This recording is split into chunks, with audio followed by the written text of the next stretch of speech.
Nahmaduhu wa nasta'inuhu wa nastaghfiruh wa na'udzu billahi min shururi anfusina wa min sayyiati a'malina. May yahdihillahu fala mudilla lahu wa may yudlil fala hadiya lahu. Ashhadu an la ilaha illallah wahdahu la syarika lahu wa ashhadu anna Muhammadan abduhu wa nabiyyuhu wa rasuluh. Addal amanah wa balaghar risalah wa nasahal ummah wa kashafallahu bihil ghammah wa jahada fillahi haqqa jihadih hatta atahul yakin. Fa wallahu majzi'ana khaira ma jazaita nabiyan an ummatihi wa rasulan an da'watihi waqtafa atharahu ila yaumin la raiba fihi. Amma ba'd, usikum wa iyaya bitaqwallah faqad fazal muttaqun. Wa qala Rasulullah sallallahu alaihi wasallam, may yuridillahu bihi khairan yufaqqihhu fid din. Amma ba'd, jamaah salat subuh Masjid Al-Furqan yang dimuliakan Allah Subhanahu wa ta'ala. Pemirsa narasi dakwah televisi atau narasi dakwah TV yang dimuliakan Allah dimanapun panjenengan berada, kita bersyukur kepada Allah pada kesempatan pagi hari ini. Allah masih mengizinkan kita untuk merasakan nikmatnya menghirup oksigen yang Allah ciptakan untuk kita dan diberikan secara cuma-cuma. Dan alhamdulillah sampai pagi hari ini kita masih hidup dalam keadaan sehat walafiat, sehingga dengan sehat itu kita bisa hadir ke majelis ilmu yang sama-sama kita cintai dan kita banggakan ini. Harapan kita adalah semoga Allah senantiasa memberikan kita istiqomah. Semoga Allah senantiasa menjadikan kita orang-orang yang selalu bersemangat untuk memperjuangkan agama Allah. Salah satunya adalah dengan cara thalabul ilmi, dengan harapan semoga kehidupan kita menjadi kehidupan yang bahagia di dunia sampai nanti di surganya Allah Subhanahu wa ta'ala. Amin ya rabbal alamin. Hadirin yang dimuliakan Allah, kalau melihat di flyer yang ada bahwa pertemuan hari ini adalah pertemuan yang ke-28. Alhamdulillah sampai pertemuan yang ke-28 ini kita masih istiqomah untuk berusaha menyempurnakan pengetahuan kita tentang pribadi yang agung, yaitu baginda Rasulullah sallallahu alaihi wasallam. Karena usaha kita ini ternyata merupakan salah satu syarat untuk kita lebih mencintai Allah dan dicintai oleh Allah Subhanahu wa ta'ala. Di dalam kaidah al-usuliyah dikatakan, ma la yatimul wajib illa bihi fahuwal wajib. Sesuatu yang wajib itu ya, menjadi tidak sempurna kecuali dengan sesuatu yang mungkin lebih kecil itu, maka hukumnya wajib. Artinya apa? Sesuatu yang wajib itu tidak akan menjadi sempurna kecuali adanya sesuatu yang mendukung itu. Maka pendukung itu, sesuatu yang mendukung itu hukumnya juga menjadi wajib. Contohnya sholat. Sholat itu hukumnya wajib. Sesuatu yang besar, ibadah yang paling diperhitungkan oleh Allah Subhanahu wa ta'ala, sehingga dikatakan fa in soluhat, kalau sholat seseorang itu baik, fasaluha sairul a'mal, maka seluruh amal perbuatan seseorang itu juga menjadi baik. Akan tetapi sholat ini menjadi tidak sempurna kalau tidak didahului dengan toharah atau wudu. Berarti wudhu ini hukumnya juga wajib mengikuti hukumnya sholat. Kalau kita mencintai Allah itu hukumnya wajib, sementara salah satu cara syarat untuk mencintai Allah itu kita harus kenal dengan Nabi kita, maka mengenal Nabi Muhammad SAW itu hukumnya juga wajib. Syarat Anda datang ke Masjid Al-Furqan ini untuk ngaji, untuk sholat fardu jamaah, ya, itu dengan panjenengan harus berjalan atau naik motor atau naik mobil berpindah dari rumah ke masjid. Maka bisa jadi hukum berjalan dari rumah ke masjid ini hukumnya juga menjadi wajib. Artinya apa? Mungkin sesuatu itu tidak sebesar tujuan, tetapi yang bisa menyampaikan kita kepada tujuan itu hukumnya juga menjadi wajib. Ya. Oleh karena itu hadirin dan seluruh pemirsa narasi dakwah yang dimuliakan Allah Subhanahu wa taala, jangan pernah meremehkan perkara kecil. Di mana perkara kecil ini bisa jadi dia adalah sebuah sarana atau wasilah untuk menuju kepada sesuatu yang lebih besar. Adanya uang 1 juta itu memerlukan uang 1000. Kalau 1 juta ini kurang 1000 maka tidak bisa disebut dengan 1 juta. Jadi hukumnya 1000 dalam 1 juta itu apa? Wajib. Lek 1 juta kurang 1000, ya tidak nyampe 1 juta, 999.000, makanya tidak bisa disebut sejuta. Nah, maka hukum uang 1000 itu apa Pak? Untuk bisa disebut 1 juta hukumnya apa? Wajib. Kalau hukumnya kopi begini apa?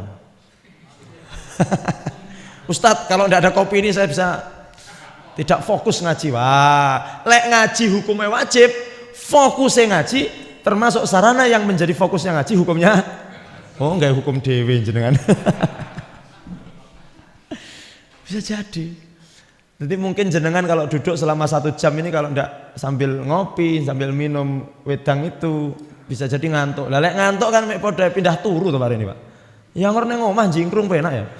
Sini pindah tidur. Makanya Ustadz, ini kopi ini Ustadz sebagai syarat kami untuk bisa mendapatkan ilmu, mendengar ilmu. Makanya kopi ini hukumnya wajib juga, Ustadz. Nah, ya ini tidak ada di buku kitab manapun, tidak ada kopi hukumnya wajib, itu tidak ada.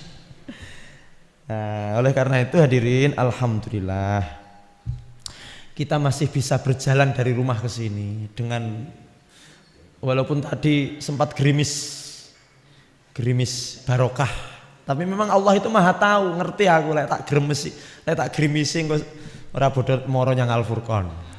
Akhirnya alhamdulillah saat derenge Jawa, saat derenge adzan niku terang. Alhamdulillah. Baik. Monggo kita lanjutkan karena memang waktunya ngepres nggih. 1 jam kalau apa? Karena waktu subuhnya mundur hadirin. Kalau dulu kita mulai 4:30 sudah mulai.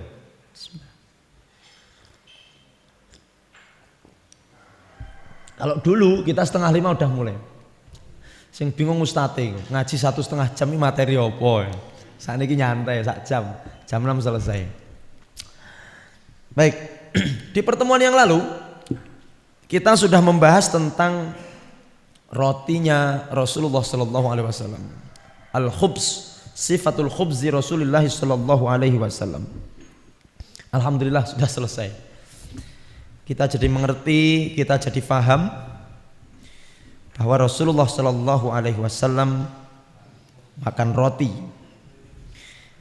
Pertanyaannya, kenapa Rasulullah tidak makan nasi? Rasulullah kenapa tidak makan nasi? Karena di sana tidak ada nasi. Jadi makanan itu kearifan lokal, nggak bisa dipaksakan, Mak. Orang Arab disuruh ya, tapi walaupun sekarang orang Arab sudah ada yang makan nasi, tapi jarang-jarang. Kalau orang Mesir itu makan nasinya kadang-kadang sepekan sekali, malam Jumat. Jadi malam Jumat tuh makan nasi, karena hari Jumat adalah hari raya. Jadi makan nasi. Kemudian kalau orang-orang Eropa makan roti. Nah, kalau kita makan nasi. Jadi jangan kemudian kalaupun seseorang itu tidak makan nasi, dia insya Allah tidak akan mati juga. Kadang-kadang ada anak-anak kita itu yang tidak makan nasi, mak mau nasi. Padahal nasi itu kalau kebanyakan juga bahaya. Baik. Dan juga sedikit sambil menunggu teman-teman yang on the way. Sedikit juga kita bahas kemarin untuk mukaddimah tentang bab sifat idam Rasulullah sallallahu alaihi wasallam. Tentang sifatul idam, tentang lauknya Rasulullah sallallahu alaihi wasallam. Jadi idam niku pendamping makanan pokok. Kalau Rasulullah makanan pokoknya roti yang terbuat dari gandum, maka makanan pendampingnya disebut dengan idam. Kalau panjenengan makan pakai nasi putih, nasi beras, nasi tiwul, nasi jagung, tempe goreng, namanya tahu goreng, ayam goreng, niku namanya apa? Lauk idam. Idamnya Rasulullah sallallahu alaihi wasallam. Kemarin juga kita bahas bahwa yang namanya lauk itu adalah mayulaim. Ya, mayulaim itu artinya yaj'alul khubza mulaiman. Sesuatu yang menjadikan makanan pokok itu menjadi lebih lezat.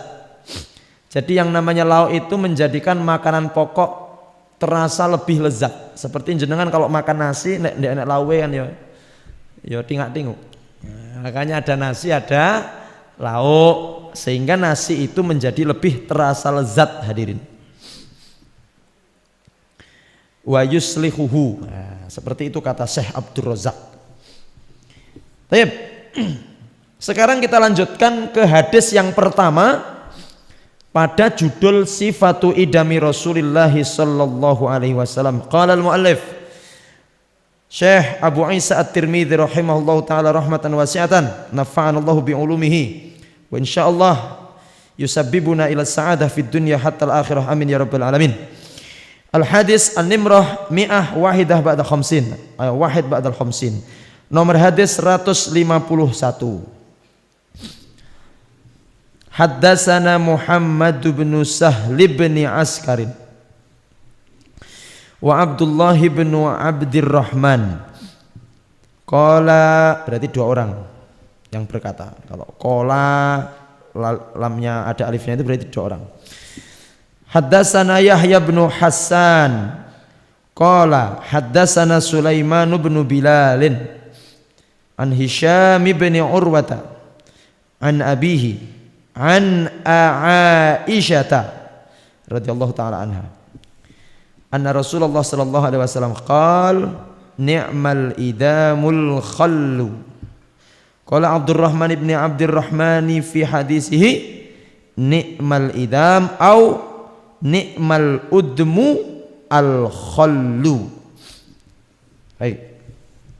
Hadis ini yang meriwayatkan adalah Sayyidatuna Aisyah radhiyallahu taala anha, istri Rasulullah sallallahu alaihi wasallam. Dari Sayyidah Aisyah radhiyallahu taala anha, anna Rasulullah sallallahu alaihi wasallam qala, bahwasanya Rasulullah sallallahu alaihi wasallam bersabda, ni'mal idamu al khallu, sebaik-baik lauk, senikmat-nikmat lauk adalah al khallu, cuka. Cuka. Senikmat-nikmat lauk adalah cuka. Di hadis yang lain atau di riwayat di jalur yang lain dikatakan dari Abdurrahman, dari Abdullah bin Abdirrahman, ni'mal udmu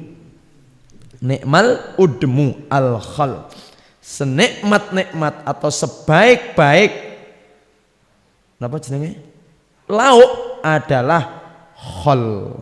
Sana skol kubis loh nggih. Engko khol terus berarti gobis iki sing paling. Ndak. Khol itu adalah cuka. Cuka. Sudah langsung terbayang Bapak Ibu? Ya Allah. Awake dhewe iki biasane nek bakso gek enek cukake jenengan tetes. Nek kula mboten. Cuka. Qauluhu kata Syekh Abdul Razak. Ni'mal idam al-khallu yaitu cuka. Wa takhtalifu anwa'uhu bi ikhtilafil mukhallal nafsuhu. Kata Syekh Abdul Razak cuka itu sendiri berbeda-beda. Ada yang cuka itu terbuat dari zaitun, buah zaitun, cuka niku. Ada yang terbuat dari buah pirsa sampeyan buah zaitun. Wattini wazzaitun. Zaitun, buah zaitun. Silahkan menanam buah zaitun. Buah zaitun itu adalah buah yang diberkahi Allah. Aja mek nandur pelem karo kates ayo. Ya pisan-pisan nandur zaitun barang ngoten. Kurma. Apakah bisa hidup kurma di sini? Bisa. Di Sumoroto itu ada kurma berbuah lebat. Kurma. Kowe usum woh ngono ngirayan. Ngirayan sinten? Ngirayan suami istri yang sing wis menikah 5 tahun belum hamil-hamil itu. Rayan kurma muda, Pak. Silahkan. Coba cari winih zaitun, cari winih kurma, cari winih tin, kita tanam di tegalan kita, di kebun kita atau di depan rumah kita. Ya siapa tahu kan hidup kayak berbuah kan alhamdulillah. Kita ini belum melakukan sudah pesimis kadang-kadang. Alah, paling ora uwoh. Paling ora urip ngoten. Buktinya jenengan nanam duren itu kan ya ada yang saya tuh punya tetangga Bapak Ibu. Nanam duren itu nggih wah. Padahal mboten wonten Watu Limo ndak di Munjungan, ndak di Kampak, tapi nggih wah di Tugu itu wah duren niku. Berarti tidak menutup kemungkinan buah zaitun, buah kurma juga bakal ya kalau Allah mau menghendaki kan tidak ada yang mustahil toh. Nah, nanti kalau ada yang nanam zaitun kan kalau ngaji begini enak Pak, langsung Ustadz nanti untuk besok saya bawakan contohnya. Nah, seperti cincin dulu kan dibawakan contoh. Pak Edo hari ini tidak bawa contoh zaitun ini. Masalahnya pembahasannya udah selesai. Baik. Senikmat-nikmat idam atau sebaik-baik lauk adalah khol. Khol ini kadang-kadang dari bahan zaitun atau kadang-kadang dari jazar, dari sayuran-sayuran lain, bisa timun, bisa yang lain-lain, bisa anggur, kurma juga bisa dibuat khol. Jadi buah-buahan yang sering dimakan itu bisa dibuat menjadi cuka. Bahkan saya pernah mendengar dari seorang ulama itu bahwa cuka itu kan pembuatannya difermentasi Pak. Jadi buah difermentasi, buah itu kalau difermentasi menjadi khamr. Nah cuka ini saya pernah mendengar itu setelah khamr Pak prosesnya. Jadi sudah tidak memabukkan, artinya sudah tidak khamr lagi. Proses yang paling terakhir itu namanya cuka. Wallahu a'lam. Kalau cuka di warung-warung bakso itu apa Pak? Itu terbuat dari apa? Kok bening? Gamblong. Oh gamblong yo. Cuka wong galek nih. Cuka yang bening itu loh Pak. Saya mau penelitian. Di mana pabriknya Pak itu Pak? Pabriknya wonten pundi niku? Orang mikir cokono Pak Ustadz. Yang penting kalau dijoki nih kalau deleh nang meja nih. Tapi biasanya yang paling jarang terpakai ya cuka. Saos kali kecap kan sehari sekali ganti. Lek cuka niku telung sasi pisan ra mungkin karena ganti ya Pak. Cuka itu. Baik. Cuka itu hasil fermentasi Pak. Dan rasanya kecut. Rasanya kecut. Jadi cuka itu rasanya apa? Kecut, rasanya kecut. Kemudian Syekh Abdul Razak berkata, wa ma'lumun anna fi anwa'il idamat ma huwa afdal minal khal. Sekarang saya mau tanya kepada jenengan. Adakah lauk yang lebih enak daripada cuka? Sakjane rasa ditakokne ini. Mungkin jenengan mengatakan, Pak Ustadz, lauk yang paling tidak enak ya Ya itulah. Tapi Rasulullah SAW mengatakan api lawuh, enak lawuh cuka. Syekh Abdul Razak mengatakan sangat maklum, sangat diketahui bahwa banyak sekali lauk yang lebih enak, yang lebih afdal daripada cuka. Kemudian hadirin yang dimuliakan Allah, wa qala dzalika Nabi sallallahu alaihi wasallam bi'tibaril maujud. Kenapa Rasulullah mengatakan bahwa sebaik-baik lauk itu adalah cuka? Karena bi'tibaril maujud. Karena yang ada ya memang hanya cuka. Enak ya mek cuka. Ya wis lah. Arep muni senikmat-nikmat makanan lauk lodo ya renek lodo nih. Bi'tibaril maujud. Bi'tibaril maujud itu artinya ya enake kuwi, adanya cuka, maka ya yang pertama itu. Jadi jenengan menjadi paham ya, kita semua menjadi paham kenapa Rasulullah mengatakan sebaik-baik lauk adalah cuka. Alasannya ndak ada yang lain Pak Ustadz. Wonten nggih namung niku. Sebaik-baik makanan lauk adalah apa? Cuka. Eneke kuwi. Dadi jenengan kalau di rumah kok eneke sambel plelek, sebaik-baik lawuh sambel plelek. Kok eneke blendrang tewel, sebaik-baik lawuh blendrang tewel. Wis mbuh marasa murad apa sing penting sing paling apik blendrang tewel. Satu. Sampun paham, Pak? Niki khususnya bapak-bapak, ibu-ibu memang produsene. Sing penting konsumennya iki lho. Sing tukang komen lho. Lah ibu kan tidak mungkin ngomeni masakannya sendiri. Nah ini yang di depan kami yang bapak-bapak iki lho. Jadi pokoknya lek neng omah eneke tempe wayu. Gorengan dek sore, yo sebaik-baik lawuh napa? Tempe wayu. Eneke tempe bacem yo senikmat-nikmat lawuh tempe Bu tulis. Dadi engko lek bapak macem-macem, ya Pak, ingat senikmat-nikmat lawuh adalah yang ada di depanmu.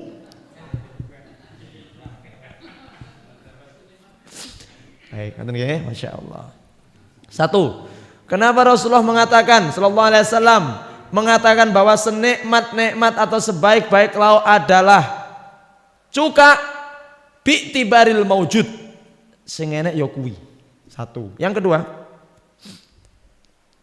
wa fihi aidan tatyibun li khatiri ali baitih.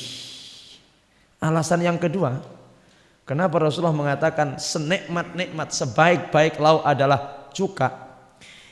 Tatyib, untuk menghibur, untuk membahagiakan, untuk tidak menyinggung perasaan ahli baitihi, istri beliau sallallahu alaihi wasallam yang sudah mempersiapkan makanan untuk dimakan.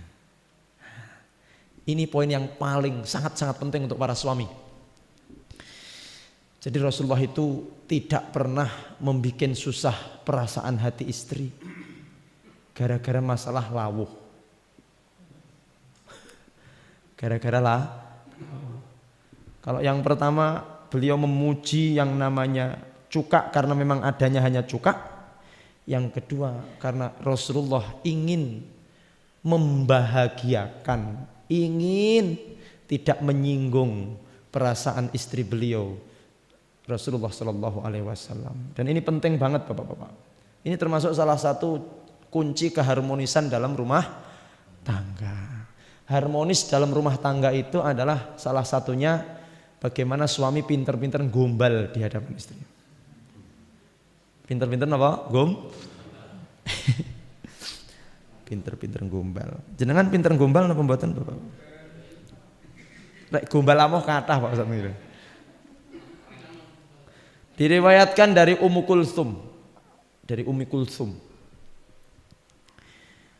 Ummi Kulsum ini anak perempuannya Uqbah bin Abi Mu'id radhiyallahu anha.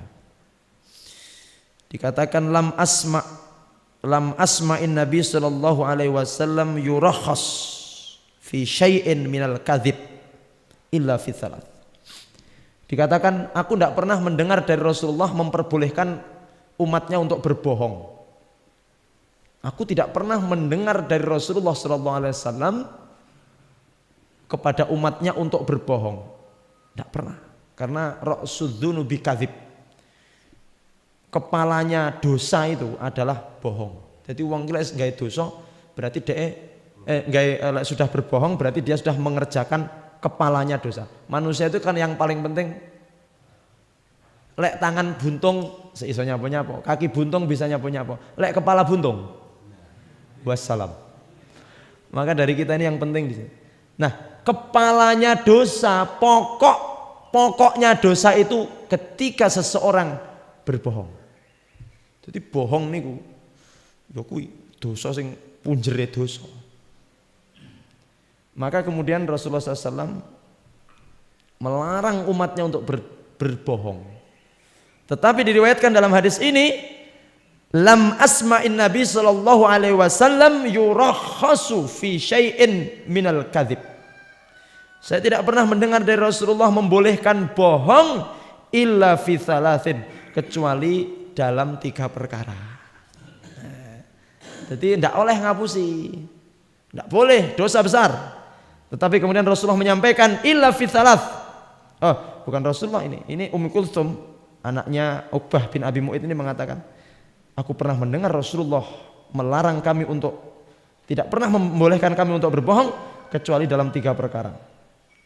Yang pertama al-islahu bainan nas, berbohong dalam rangka untuk memperbaiki hubungan di antara 2 manusia yang bersengketa. Jadi ada keringanan untuk berbohong, hadirin, dalam rangka untuk mendamaikan 2 orang yang sedang satru, sedang tukaran, sedang berselisih. Jadi mamane nek wong musuhan, jenengan ingin menjadi penengah. Nah, iki mengatakan sesuatu yang mungkin tidak pernah dikatakan oleh musuh lawannya ini, dan juga di sini juga mengatakan sesuatu yang tidak pernah dikatakan. Oi, sampean mung dilem wapes dilem kaya mbuh. Nang kene yo ngono, sampean mung dilem kaya mbuh. Akhirnya oh iya to ngelem aku to, iya akhirnya berdamai. Aja malah dadi sengkuni bro. Wa ma adraka ma sengkuni. Oh, malah ngrasani patih sengkuni niki, Pak. Tapi gak apa-apa lah ya. Sengkuni ki enek apa ora kan wallahu a'lam. Lek sengkuni iki dadi tukang adu-adu.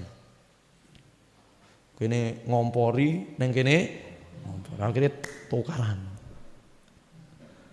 Sengkuni laknatullah alaihi.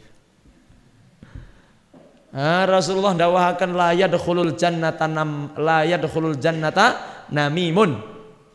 Tidak akan masuk surga orang-orang yang mengadu. Sing tukang adu-adu niki ora bakal mlebu swarga. Saestu niku. Hati-hati. Jadi neng kono ngompori, neng kene ngompori, akhirnya tukaran. Baik, yang pertama kata Rasulullah SAW, berbohong dalam rangka untuk mendamaikan manusia yang bersengketa. Yang kedua, diperbolehkan, diberi keringanan kepada umatku berbohong fil harbi awal harb, ketika perang. Ketika perang itu kan ada yang disebut dengan khiyal atau khilah, itu namanya strategi, Pak. Orang itu kalau perang tanpa strategi, yo mati konyol. Jadi yang namanya perang itu harus apa? Ada yang strateginya itu seperti Rasulullah niku, perang niku strateginya duduk parit. Ada lagi yang perang Uhud naik ke atas bukit. Itu namanya strategi. Jadi perang niku kudu strategi. Podo karo politik niku lho. Partai politik ini ra duwe strategi, yo kalah. Cuman strateginya adalah strategi yang dibenarkan oleh agama. Siasah, betul. Khiyal atau siasah. Makanya dalam perang itu pernah ketika berperang dirasa akan kalah, itu strateginya ayo tok-toknya mundur. Tok-toknya apa? Mundur. Tok-toknya mundur Pak, ayo mundur. Dikirane lek kalah, dikirane lek melayu, ternyata itu hanya strategi mundur. Ternyata setelah musuhnya lengah, dikirane lek ngalih, pasukan yang pura-pura mundur tadi maju lagi mengepung. Ini namanya ngapusi. Etok-etoknya etok-etok mati Pak. Bareng ngono masa lengah nguatek nih. Ini strategi. Rasulullah membolehkan, oh rapopo, lek nggih perang boleh, ngapusi boleh. Yang ketiga, dibolehkannya seseorang untuk berbohong itu adalah wa hadisur rajuli imra'atahu wal mar'atu zaujuha. Boleh seorang suami itu berbohong kepada istrinya dalam rangka untuk menyenangkan hati istri. Jadi bapak-bapak ini bolehlah bapak-bapak jenengan apus-apus kepada istri, yang penting istri bahagia. Istri bertanya kepada suami, Mas, aku ki sik ayu berapa? Wah, jah. Orang enak artis yang kaya sampean Dek. Maksudnya batin, eleke.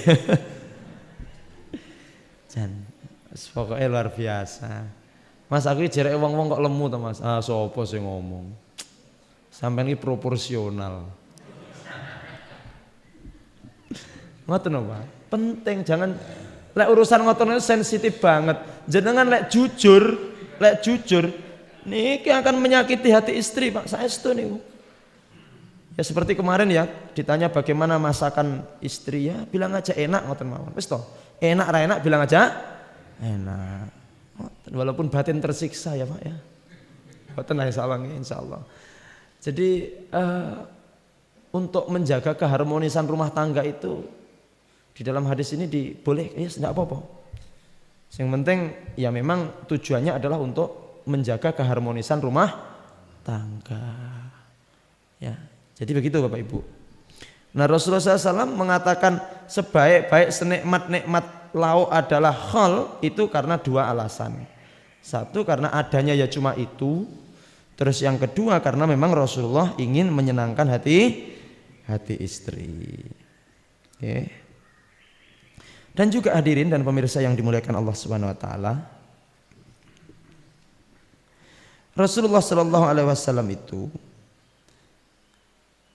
adalah manusia mulia yang tidak pernah menghina nikmat Allah Subhanahu wa taala. Tidak pernah komen, Pak. Tidak pernah komen. Jadi apapun yang dihidangkan kepada beliau gak tahu komen. Asin. Segone melenis. Hanyep jejeb. Itu bukan Rasulullah. Rasulullah sallallahu alaihi wasallam tidak pernah menghina, mencela nikmat yang telah diberikan kepada beliau. Tidak pernah. Ya. Dan ini luar biasa sekali, bisa kita ikuti hadirin. Rasulullah SAW tidak pernah komen, tidak pernah mengomentari masakan. Kalau beliau suka ya dimakan, kalau tidak suka ya tidak komen, tidak komen. Ya. Nah, akhirnya apa yang terjadi hadirin dan pemirsa yang dimuliakan Allah? Diriwayatkan dari sahabat Jabir. Nah, sebentar sebelum saya teruskan. Jadi tadi yang disampaikan bahwa kenapa Rasulullah mengatakan senikmat-nikmat sebaik-baik lauk adalah cuka? Karena memang adanya hanya itu. Yang kedua ingin membahagiakan istri beliau. Dan hadis ini menjadi sababul wurud. Nah, sababul wurud ini sebab keluarnya hadis ini. Adanya peristiwa bahwa Rasulullah dihadapkan kepada cuka dan beliau mengatakan itu. Itulah yang menjadi sababul wurud. Kalau dalam hadis adanya keluar hadis itu namanya sababul wurud. Kalau dalam Al-Quran turunnya ayat itu namanya apa? Sababun nuzul. Jadi mohon maaf, jangan kemudian kita mengambil hadis ini dengan secara saklek.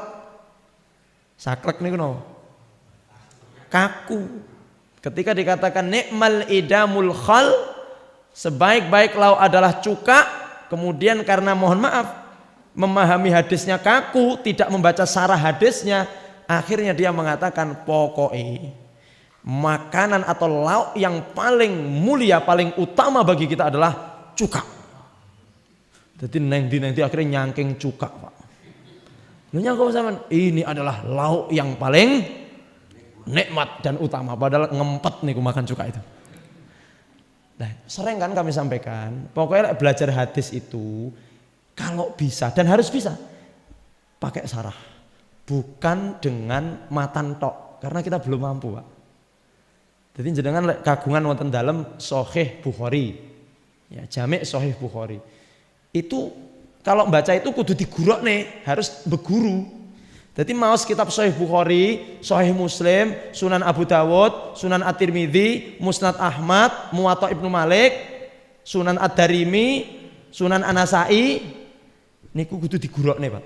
Nyun sewu Ustaz, Yai, kula badhe ngaos Sahih Bukhari, jenengan ngajeni. Ngoten. Lek kapasitas kodes kula panjenengan amatan SMA, Fakultas Teknik, kok ujuk-ujuk maca Sahih Bukhari plus terjemahannya, wah bisa bahaya ini. Ya kuwi mang salah paham, akhirnya nyanti-nyanti sangu cuka. Prasmanan, nenek lodo, sate ayam, sate kambing, nomale pindang, lah kok malah njimok sego putih karo dicrut-cruti cuka. Crut. Gumun tamu. Nyapa lo Kang cuka? Inilah lauk kesukaan Rasulullah sallallahu alaihi wasallam. La haula wala quwata. Salah paham. Ya untungnya dek inginane ngaji Sama'il Nabi. Akhirnya alhamdulillah lagi ngerti ternyata oh itu memang adanya cuman cuka. Lah nek ning di hadapan panjenengan enek lodo yo. Ada lodo dan ada cuka. Jenengan pilih pundi? Janda sunah Nabi blas. Enek lodo enek ya lodone to ya. Nabi kalau milih cuka karena tidak ada yang lainnya ya cuka nih. Udah baik seperti itu ya. Jadi adanya hadis ini penting sekali belajar asbabul wurud hadis. Ngaji sekali lagi.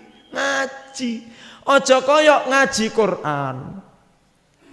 Waqtuluhum haitsu saqiftumuhum wa akhrijuhum min haitsu akhrajukum. Cetok wong kafir patenono. Bunuh. Nah, kira krono ngaji ning gawe Quran lan terjemahane ben cetok wong kafir pateni, Pak. Dihukum. Loh, niki kula manut perintah Al-Qur'an kok. Enek wong kafir dibom tiyeng.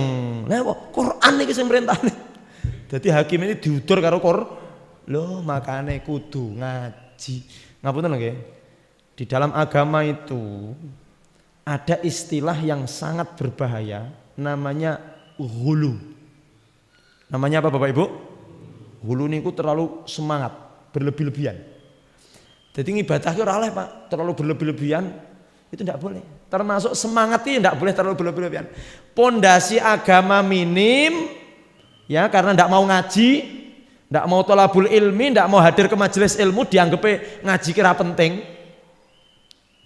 Paling ngaji ya ngrungokne dalil ustaze ngetopros ngono kae. Lho ternyata ngibadah ya dhewe kuwi ora mek cukup sregep tok, Pak. Sregep ki ya penting, tapi sing paling penting neh penere. Awake dhewe iki ngibadah sregepe kaya ngopo, tapi lek mboten pener ya muspro. Salat ngono ki sregep, Pak. Sedina ora mek ping 5, ping 20. Lho kok iso ping 20? Ya sing penting sregep, Pak Ustaz. Padahal sing 15 renek tuntunane. Nggih. Poso niku ora mek trimo poso Senin Kamis poso Daud. Bendina poso. Sampai kuru awake, Pak. Lho kok bendina poso? Ya gen apik. Gen pahalane oke. Ternyata memang poso bendina niku ndak boleh. Karena tidak punya makanya penting terlalu berlebih-lebihan dalam semangat ya jihad, semangat Allahu Akbar jihad, tapi ra ngerti ilmune jihad ya wassalam isine ngebomi dadi teroris ngoten iki kok iso-iso, Pak. Kenapa sih teroris-teroris itu? Ya mungkin terlalu semangat itulah dalam berjuang sehingga dia tidak bisa menempatkan di mana dia harus berjuang, kapan harus melawan orang kafir dan sebagainya. Kalau umat Islam itu kan sebenarnya bisa menempatkan diri. Ora kabeh wong sing ra Islam kudu enggak, sing diperangi sinten to Pak Ustaz? Ya sing merani awake dhewe lagi diperangi. Lek wong-wong ning sing tidak Islam itu kok apik karo awake dhewe, ya awake dhewe ya kudu apik. Rasulullah wonten Madinah niku ngemutaken para sahabat. Man adza dzimmiyan faqat adzani. Sapa wonge sing sampe nglarani ganggu ngrusui wong dzimmi. Tiang dzimmi niki tiang-tiang Yahudi Nasrani sing wonten Madinah niku lho Pak. Siapa yang menyakiti mengganggu mereka berarti podo karo mengganggu aku, kata Rasulullah. Dadi lek enek wong Islam ngaku Islam tapi kok senengane ngrusui wong sing ra Islam. Ini berarti podo karo menyakiti Rasul. Ya kudu apik, Pak. Ada ukhuwah Islamiyah. Ukhuwah Islamiyah niku nggih podo-podo wong Islam ngeten. Ada ukhuwah insaniyah. Sesama manusia harus berbuat baik. Jenengan lek duwe tangga kok mboten Islam, non muslim, ya berbeda keyakinan kalih kula panjenengan, ya panggah kudu apik. Lek omahe kobong ya melok nyiram. Kalau ada kematian maaf ikut berbela sungkawa. Ya melok susah lah, ya Allah, saya ikut bersedih ya, ikut rasa muni innalillahi wa inna rasa. Beda keyakinan ya saya ikut berbela ya paling tidak menambah. Lek duwe gawe ya rewang. Ndak masalah, itu masalah donya, bukan masalah ibadah. Lek urusan ibadah memang tidak boleh kita ta'awun Pak. Jadi melok mamane yang meninggal itu beragama Nasrani, jenengan Islam meninggal. Ya jenengan rasa melok kebaktiane Pak. Rasa melok nyanyi-nyanyi ini. Bukan berarti kita tidak menghormati, tidak mengerti. Enggak, karena lakum dinukum. Aku lek urusan sosial Kang, sampean ndak duwe duit nyilu aku tak utangi. Sampean ndak duwe sego nyanggono aku tak ngei sego. Tapi lek urusan ibadah, maaf ya, lakum dinukum. Nah, ngoten insyaallah rukun damai Indonesia niki ndek enek istilah perang saudara mboten wonten. Ngene iki ya sik diarani ustaz radikal. Gumun kula ya Allah. Ya. Kadang-kadang saya itu juga bingung Bapak. Ada 1-2 orang oknum yang Ustaz Anang ki ngajine keras men. Bahkan diidentikan dengan satu kelompok yang memang sekarang sudah dibubarkan.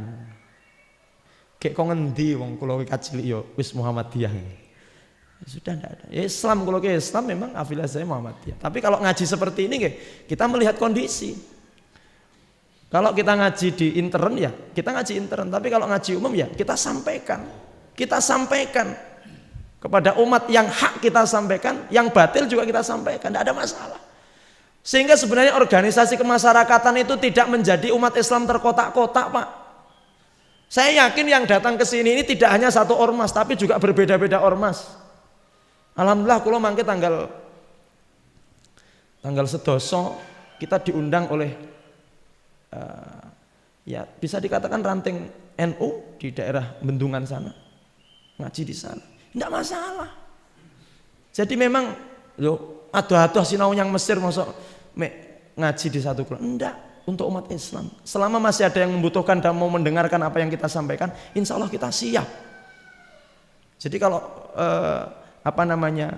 berbicara tentang keumatan, maka insya Allah ya.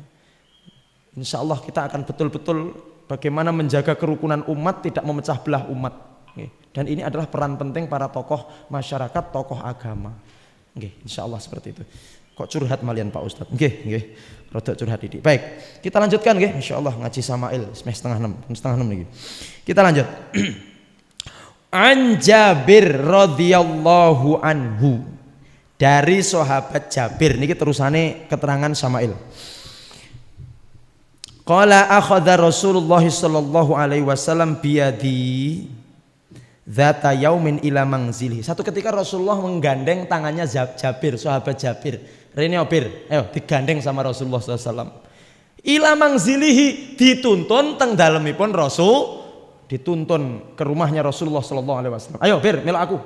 Kemana Nabi? Yang omahku. Fa akhraja ilaihi filaqan min khubzin. Kemudian Rasulullah SAW, bukan Rasulullah, istri beliau mengeluarkan roti. Jadi Jabir diajak oleh Rasulullah ke rumah beliau, kemudian disuguhin apa? Roti. Ingat loh ya, kemarin kita sampaikan, pokoknya lek wonten tamu sing rawuh tenggene panjenengan, kudu renes, Pak. Kasih makanan. Masya Allah. Malah kok ustad kok arep bertamu. Wah. Baten guyon mawon kula. Makanya nyuwun sewu Pak, kalau bertamu ki nek saged kabar-kabar rumiyin. Ustad, kami mau sowan ke rumah. Monggo, ngono ki jelas lek nyekelne pitik. Arep didol maksudnya, Pak. Jelas lek bertamu dadak niki, bah. Ya Allah Pak ngapunten nganggur Pak nganggur. Ora nek apa-apa sing kena dihidang niki. Sale dhewe ra kabar-kabar kan ngoten. Rasulullah SAW istri beliau menghidangkan apa? Roti. Nah, lek roti tok kan kudu enek lawuhe to, Pak. Kudu enek lawuhe. Kemudian faqala Rasulullah berkata kepada istri beliau, enggak tahu istri yang mana ini. Mamin udum niki bertanya kan. Kalimatnya kan wonten tanda tanya. Mamin udum. Lawe apa? Jadi sing disukoni namung roti. Lawe apa, Dek? Ngoten lho, Pak. Ya. Faqalu. Lek qalu niki berarti kan wong tiyang kathah. Istri-istri Rasulullah berkata kepada Rasulullah, la illa syai'un min khol. Ngapunten baginda Nabi, mboten wonten lawuh kejaba namung khol, namung wah ya Allah. Ditanya sama Rasul, "Lah bertamu ke rumah Nabi lho, roti lawe jenengan lek bertamu tenggene pejabat kayak diparingi blindrang kacang ngoten kira-kira nggih?" Ya ora matuk. Nah, niki tamu Jabir niki bertamu kepada Nabi sallallahu alaihi wasallam. Kemudian Rasulullah bertanya kepada istri-istri beliau, "Iki lawe apa, Dek?" Kata istri beliau, "Mboten wonten namung wontene cuka Kanjeng Nabi." Nah, setelah para istri menjawab namung cuka, langsung spontan, Pak, spontan. Tanpa memikir lama Rasulullah mengatakan, fa innal khalla ni'mal udumu. Sesungguhnya cuka adalah sebaik-baik lauk. Ya ning ngarepe Jabir, Pak. Jadi langsung spontan. Sesungguhnya cuka adalah sebaik-baik lauk. Langsung Pak Jabir langsung kuwaget mak jegewangguk ngoten. Kemudian dia pun juga langsung spontanitas. Jabir mengatakan, Jabir ini langsung kemudian famaziltu uhibbul khol mundu sami'tu min Nabi sallallahu alaihi wasallam. Setelah Nabi mengatakan bahwa sing paling apik lawuh kuwi cuka, setelah itu sampai aku meninggal, cuka adalah lauk favorit dan kesukaanku. Masya Allah. Niki mangke lek umpama kula ngeten Pak matur teng jenengan Bapak Ibu, lawuh sing paling enak niku sambel plelek. Ngono langsung kuwabeh jamaah. Setelah ini saya akan menjadikan sambal plelek lauk kesukaanku. Ibaratnya ngoten. Jadi saking ngefannya Jabir kepada Rasulullah, ngefan banget kepada Nabi Muhammad SAW. Inginnya sahabat niku meniru plek seperti yang ada pada Nabi. Jalannya meniru Nabi, bajunya meniru Nabi, imamahnya meniru Nabi, meseme niru Nabi. Pokoknya pengen niru Nabi plek 100% kudu mirip Nabi. Salate persis koyok Nabi. Posone koyok Nabi, hajine koyok Nabi. Setingkat lauknya dia ingin seperti setelah Rasulullah mengatakan ni'mal fa innal khalla ni'mal udum. Sesungguhnya khal cuka itu sebaik-baik lauk. Maka setelah itu kata Jabir, maziltu uhibbul khol. Setelah aku mendengar itu aku malih seneng kambek khol. Padahal saurunge belas gak seneng. Karena melihat manusia idolanya seneng karo cuka, maka kemudian beliau Jabir juga menjadi seneng kepada cuka. Insya Allah. Segitu cintanya para sahabat kepada Rasulullah sallallahu alaihi wasallam. Nah, Jabir niki crita nyanggone Tolhah, Tolhah, nyapa Bir. Padha-padha sahabate, Pak. Aku ki mung bar dijak ning gone daleme Kanjeng Nabi. Disuguhi cuka. Karena kata Rasulullah, senikmat-nikmat lauk adalah Bar ngono aku malah seneng ambek cuka karena Rasulullah seneng ambek cuka. Lah Tolhah yang mendengar ceritanya Jabir, maziltu uhibbul khol mundu sami'tu min Jabir. Aku pun menjadi malah seneng yang gone cuka bareng ngrungokne kok Jabir. Lah iku Tolhah duwe murid diceritani, aku yo malah seneng. Yo ndelalah ora teko sak ndak nyambung teko awake dhewe. Dadi lek pomo nyambung teng kula ngoten kula cerita kudune kula panjenengan ya seneng ya ndelalah kira nyambung teko awake dhewe.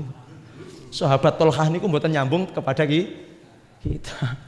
Insyaallah. Nggih. Walihada qala Ibnu Qayyim. Nah. Kemudian Ibnu Qayyim Al-Jauziyah dalam kitab Zadul Ma'ad mengomentari, mengomentari hadis ini. Napa dawuhipun Ibnu Qayyim Al-Jauziyah rahimahullahu taala? Nikmal idamu al-khal. Sing dimaksud sebaik-baik lauk itu adalah cuka adalah wa hadza sanaun alaihi. Ini adalah pujian Nabi kepada cuka. Rasul niku memuji cuka. Bihasbi muqtadul hal al-hadir, sesuai dengan kondisi. Jadi eneke cuka ya kuwi dipuji oleh Rasulullah. Jadi muqtadul hal. Muqtadul hal itu bahasa usul fikih, Pak. Jadi ada iki nang ndi kudu sesuai dengan kondisi. Kalau ngaos teng ngersane jenengan ya sesuai kondisi, Pak. Kondisine jenengan bar subuh ngene iki urung sarapan kula nggih kudu ngerteni ngajine aja suwi. Pun luwe ngoten iki kudu kondisi. Saya pernah ngaji walimah di satu tempat. Di situ dibel, Ustaz, ngapunten Ustaz. Di satu tempat, Pak. Niki mangke walimahe mboten damel musik. Alias mboten damel lagu-lagu gending nggih mboten, lagu dangdut nggih mboten Pak Ustaz. Nggih. Sing nomor kalih Pak Ustaz, niki mangke mboten wonten suguhan rokoke Pak Ustaz. Nggih, mangke jenengan tulung jenengan aturne nggih pas ceramah. Siap. Terus niki mangke Pak Ustaz ngapunten, pinanganten setrine mangke teng kamar Pak Ustaz. Masalahnya dereng ijaban Pak. Nggih, ataupun setelah ijaban pun tidak dipasang di depan supaya tidak dilihat banyak. Siap. Niki mangke tamu putra putri Pak Ustaz jarake 1 kilo Pak Ustaz. Berarti itu kadoan Pak, kadoan aku. Nggih, pokoknya sing penting niki mangke diparingi tuwabir pisah antara tamu putra kali tamu. Nah, jadi kan kadang-kadang ada iki krana rasa denggone kali campur dadi siji, Pak. Nggih, siap-siap. Mangke tulung dipun aturaken Pak Ustaz nggih. Nggih ngoten kula ngriko nggih ngoten. Akhirnya kita sampaikan, ngapunten sing ngerokok the bell nggih, sawetawis jenengan ngeleki dumawon. Tapi disediakan permen-permen, Pak. Permen. Masya Allah. Kan lebih irit nggih, Pak nggih. Wong mantu ki nyugi rokok entek piro, Pak? Nah, begitu. Jadi sesuai dengan muqtadul hal. Masyaallah. Kalau nyun sewu membaca Sayyidina itu hukumnya kan yang penting tidak di dalam sholat kan tidak ada masalah kalau menurut kita. Ya muqtadul hal. Kalau ceramah di hadapan teman-teman hadirin ya sholawatnya ya Allahumma sholli ala Sayyidina Muhammad. Loh kok begitu Pak Ustadz? Loh itu kan pujian. Artinya apa? Kata Sayyidina itu sendiri, mohon maaf saya terangkan ini, itu memang pujian kepada Rasulullah SAW, Sayyid. Ya. Cuman memang kemudian, ya kalau menurut kami itu tidak perlu dibaca ketika sholat. Kalau sholat ya Allahumma sholli ala Muhammad. Baik, jadi muqtadul hal sesuai dengan kondisi. Kita lanjut, kata Ibnu Qayyim Al-Jauziyah. Bihasbi muqtadul hal al-hadir, sesuai dengan kondisi, sesuai dengan apa yang dihadapi beliau. La tafdhilun lahu ala ghairihi, bukan berarti kok lebih mengutamakan cuka daripada yang lain. Nah ini kata sing kula aturaken kula Pak. Kalau memang di situ adanya cuka, ya cuka iki sing paling enak. Lek adanya adalah tempe goreng, ya nikmal idamu tempe goreng. Lah memang ada di depan kita lodo ya nikmal idamu lodo. Ngoten mawon. Sesuai dengan apa yang ada di depan kita. Kama yadhunul juhal, seperti yang disangkakan orang-orang bodoh. Sababul hadis annahu dakhala ala ahlihi yauman. Ini yang dikatakan oleh Ibnu Qayyim Al-Jauziyah di dalam kitab Zadul Ma'ad. Lanjut. Haddatsana nomor 152. Alhamdulillah. Bapak Ibu, ternyata yang menyimak, yang ikut berpartisipasi dalam kajian kita ini juga semakin hari semakin banyak. Ya, alhamdulillah. Semoga bisa memberikan kemanfaatan, ya. Selain yang rawuh di sini juga kepada teman-teman yang mungkin tidak bisa hadir di sini melalui tayangan streaming YouTube. Alhamdulillah. Haddatsana Qutaibatu qala haddatsana Abul Ahwas an Simak bin Harb qala sami'tu Nu'man ibna Bashirin yaqulu, beliau berkata, alastum fi tu'amin wa syarabin ma syi'tum laqad ra'aitum nabiyyakum sallallahu alaihi wasallam wa ma yajidu minad daqali ma yamla'u batnahu. Nu'man bin Bashir berkata,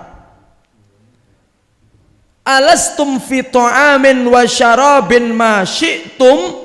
Ya Allah, ini Nu'man bin Bashir ini termasuk salah satu sahabat yang hidupnya wis ente-entean, Pak.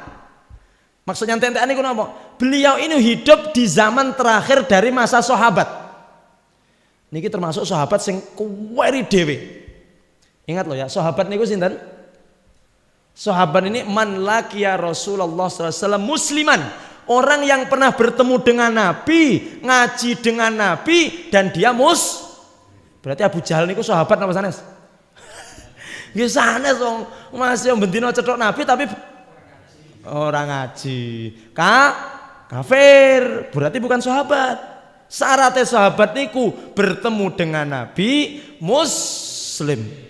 Nu'man bin Bashir ini adalah termasuk salah satu sahabat sing umure paling rodok dawa. Ketika yang lain sahabat sudah sedo, beliau masih hidup, menangi nyetui sing jenenge tabiin. Lek tabiin apa para rawuh? Man laqiya sahabian, siapa yang bertemu ngaji ambek sahabat muslim. Jadi tabiin itu tidak sempat melihat Nabi, hadirin. Cuma sempatnya melihat apa? Dan ini martabatnya adalah kedua, Pak. Generasi kedua. Kata Rasulullah SAW, khairul qarni, yang terbaik, masa yang terbaik itu adalah zamanku, kata Rasulullah. Ya sahabat kuwi. Tsummal ladzi yalunahu. Bar ngono sing paling apik nomor loro tabiin. Tabiin iku orang yang pernah melihat aku. Orang yang pernah melihat sahabat niku namanya tabiin, dan ini generasi kedua. Jos. Lah, Nu'man bin Bashir ini punya murid ini ku tabi. Kenapa tabiin Bapak Ibu? Karena melihat Nu'man bin Bashir pernah berguru kepada Rasulullah SAW. Makanya Nu'man bin Bashir ini mengatakan kepada murid-muridnya sing tabiin niku, tabiin, sampean kan rong tau roh Rasulullah, belum pernah bertemu, belum pernah melihat Rasulullah.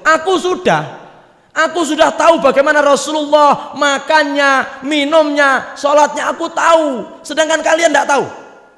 Kemudian Nu'man bin Bashir mengatakan, ya Allah, kalian sekarang ini makan melimpah, bahkan makanmu turah-turah, kata Nu'man bin Bashir.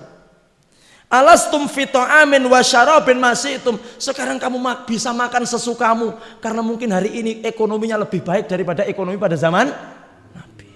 Saiki awakmu iso makan sesukamu, wahai para tabiin, wahai para murid-muridku. Padahal rungokno tenanan tabiin. Laqad ra'aitu nabiyakum sallallahu alaihi wasallam. Aku dulu pernah melihat nabimu, Nabi yang engkau jadikan idola dan panutan sallallahu alaihi wasallam. Dulu ketika aku masih bertemu dengan beliau, aku tidak pernah melihat Rasulullah wa ma yajidu minad daqal ma yamla batnahu. Aku tidak pernah melihat Rasulullah makan kecuali beliau makan ad-daqal. Napa daqal niku? Daqal niku artosipun at-tamr ar-radi, kurma yang paling jelek. Jadi Nu'man bin Bashir mengatakan, aku tidak pernah melihat Nabi kalian makan kecuali yang dimakan adalah kurma yang paling jelek, yang paling buruk. Lah kok saiki awakmu koyok ngono? Ya Allah, lek awakmu ngerti apa sing dimakan oleh Rasulullah SAW, kamu tidak akan tega makan yang enak-enak begitu itu. Ini menandakan apa? Intinya bukannya kok tidak boleh makan enak, enggak Bapak Ibu. Intinya niku napa? Ayo hidup seder.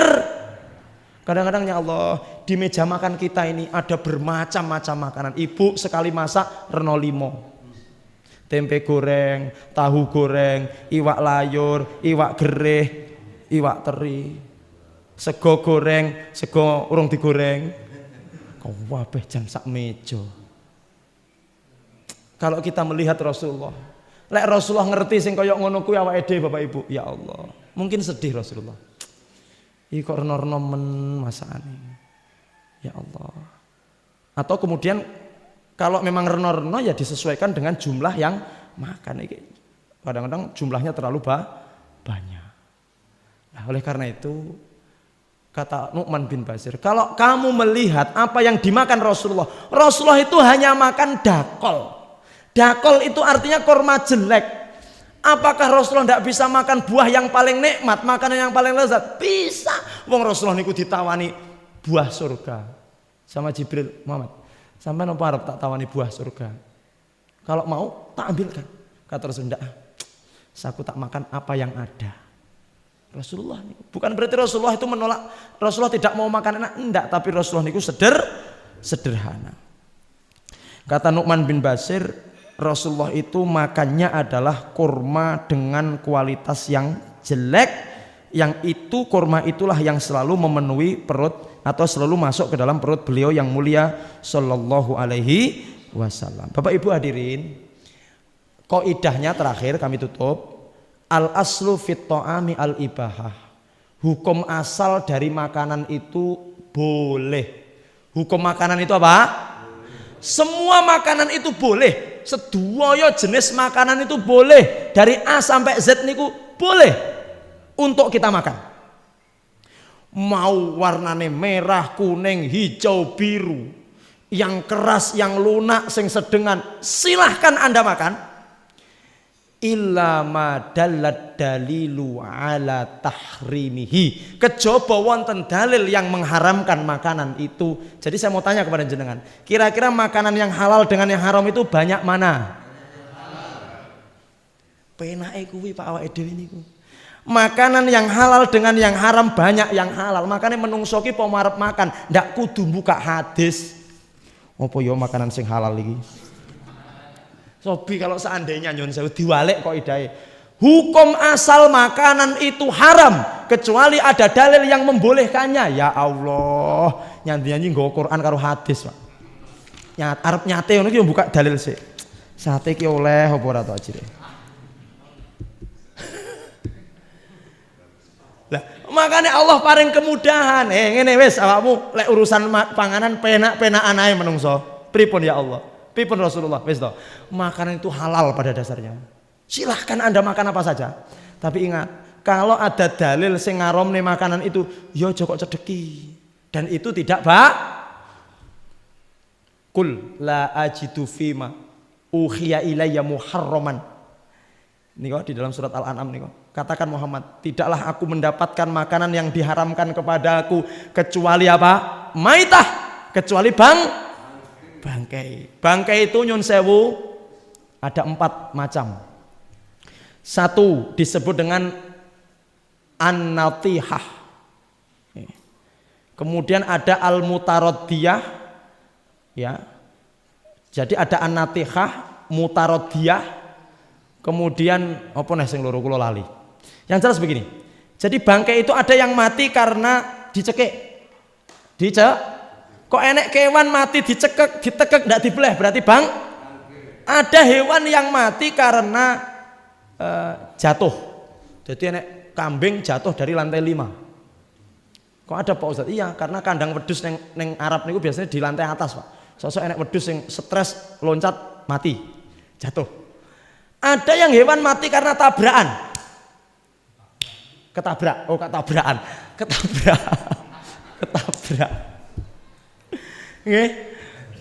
Dan ada hewan yang mati karena dipukul.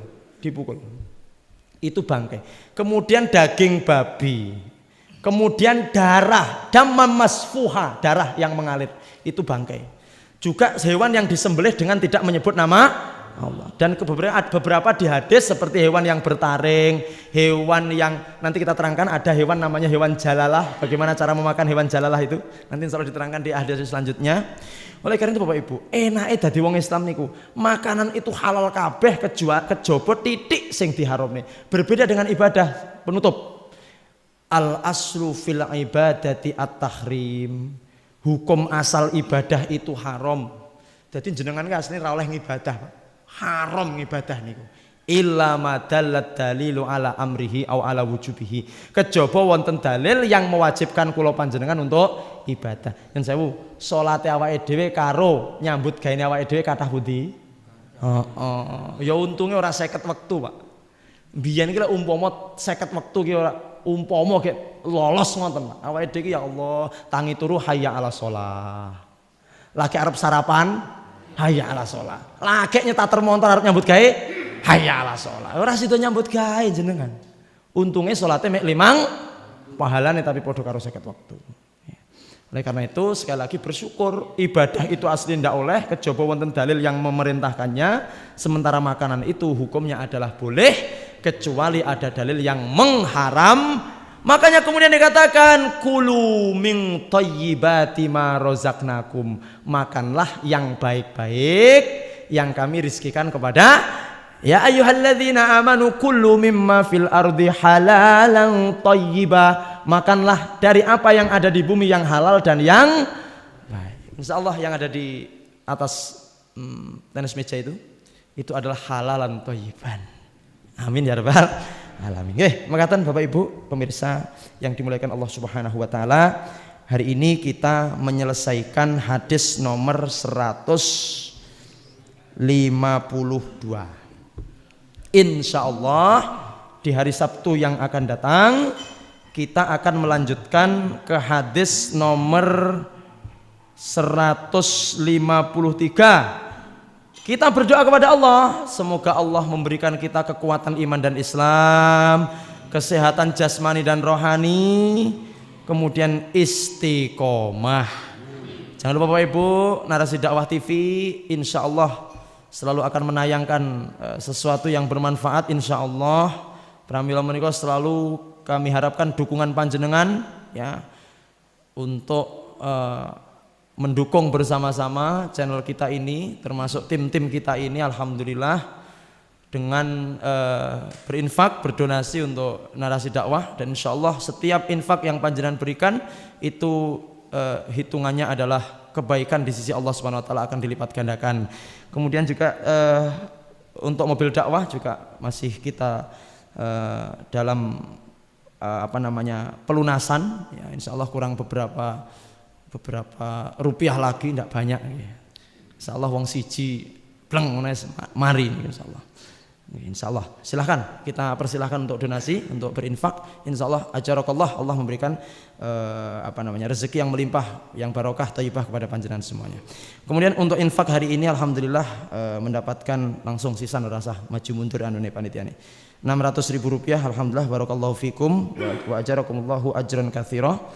Dan mohon doa terus supaya kami bisa istiqomah, bisa terus jejak untuk menyampaikan, untuk menyiarkan kajian-kajian, dakwah-dakwah kepada panjenengan semuanya. Dan harapan kita dengan itu semuanya, kita semuanya mendapatkan kebaikan oleh Allah, kebahagiaan fid dunya hatal akhirah. Amin ya rabbal alamin. Subhanakallahumma wa bihamdik asyhadu an la ilaha illa anta astaghfiruka wa atubu ilaik. Walhamdulillahirabbil alamin. Terima kasih kepada seluruh pemirsa Narasi Dakwah yang ada di rumah, yang setia menyaksikan tayangan kajian pada kesempatan pagi hari ini. Semoga Allah senantiasa memberikan barokah kepada panjenengan semuanya. Bapak Ibu yang dimuliakan Allah, demikian mohon maaf atas segala kesalahan. Usikum wa iyya bitaqwallah, billahi taufiq wal hidayah. Wassalamualaikum warahmatullahi wabarakatuh.